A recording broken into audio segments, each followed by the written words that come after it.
सोनिया गांधी मुलायम सिंह को बनाना चाहती थी प्रधानमंत्री, फिर लालू यादव ने क्यों कर दी थी दगाबाजी। मुलायम सिंह के रक्षा मंत्री बनते ही हिल गई थी दुनिया।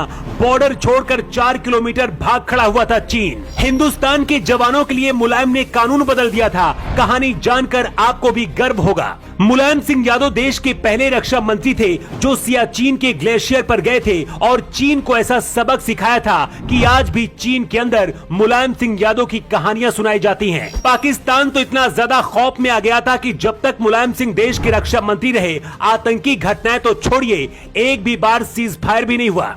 मुलायम सिंह देश के सिर्फ 2 साल के लिए रक्षा मंत्री बने, लेकिन भारत के जवानों के लिए ऐसा फैसला लिया जिसे हिंदुस्तान कभी नहीं भूल पाएगा। और जानकर आपको भी मुलायम सिंह यादव पर गर्व होगा। रक्षा मंत्री बनने से पहले मुलायम सिंह के सामने प्रधानमंत्री की कुर्सी भी थी, लेकिन आखिरी वक्त में लालू यादव ने कुछ ऐसा कर दिया था कि मुलायम प्रधानमंत्री नहीं बन पाए थे।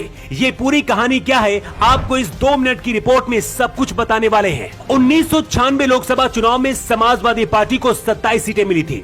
तब अटल बिहारी वाजपेयी की सरकार बनी थी, लेकिन 13 दिन में ही वाजपेयी की सरकार गिर गई। कहते हैं सोनिया गांधी की टेबल पर एक नाम मुलायम सिंह यादव का भी पहुंचा था प्रधानमंत्री बनाने के लिए। सोनिया गांधी मुलायम को प्रधानमंत्री बनाने के लिए तैयार भी थी, लेकिन आखिरी वक्त में लालू यादव ने मुलायम का विरोध कर दिया, जिसके बाद कांग्रेस ने एचडी देवगौड़ा को देश का प्रधानमंत्री बना दिया।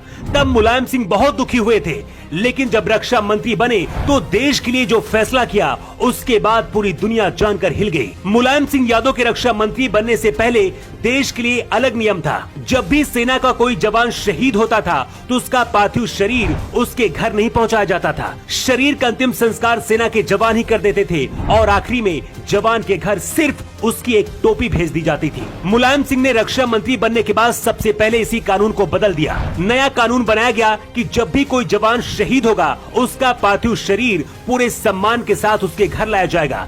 डीएम और एसएसपी शहीद जवान के पार्थिव शरीर के साथ उसके घर जाएंगे। मतलब अगर आपके शहर में भी किसी शहीद का सम्मान के साथ अंतिम संस्कार होता है तो वो सिर्फ मुलायम सिंह यादव की वजह से ही संभव हो पाया है। उससे पहले शहीद का शव घर नहीं लाया जाता था, बल्कि सिर्फ उसकी टोपी भेज दी जाती थी, जिससे घर वालों को पता चल जाता था कि उनका बेटा शहीद हो गया है। मुलायम सिंह भारत के पहले रक्षा मंत्री थे जो सियाचिन के पहाड़ों पर गए थे। मुलायम पाकिस्तान से ज्यादा चीन पर आक्रामक हुआ करते थे। कहते मुलायम के रक्षा मंत्री रहते हुए 1996 से 98 के बीच भारत की सेना ने चीन की सेना को 4 किलोमीटर तक खदेड़ दिया था। इसके बाद ही मुलायम सिंह पूरी दुनिया की नजर में आ गए थे और बाकी के देश कहने लगे थे कि भारत में कोई यादव रक्षा मंत्री आया है। कुछ सरकारी आंकड़ों के मुताबिक जब तक मुलायम सिंह रक्षा मंत्री थे, पाकिस्तान ने एक भी बार भारत में सीज फायर नहीं किया। मुलायम सिंह यादव सिर्फ 2 साल के लिए रक्षा मंत्री बने, लेकिन कई ऐसे बड़े फैसले लिए जो हमेशा याद किए जाएंगे। इनमें से सबसे बड़ा फैसला हर शहीद का शव उनके घर तक पहुंचाना है। मुलायम के कामों को लेकर आपका क्या कहना है? आप अपना जवाब कमेंट बॉक्स पर देकर जरूर बताएं।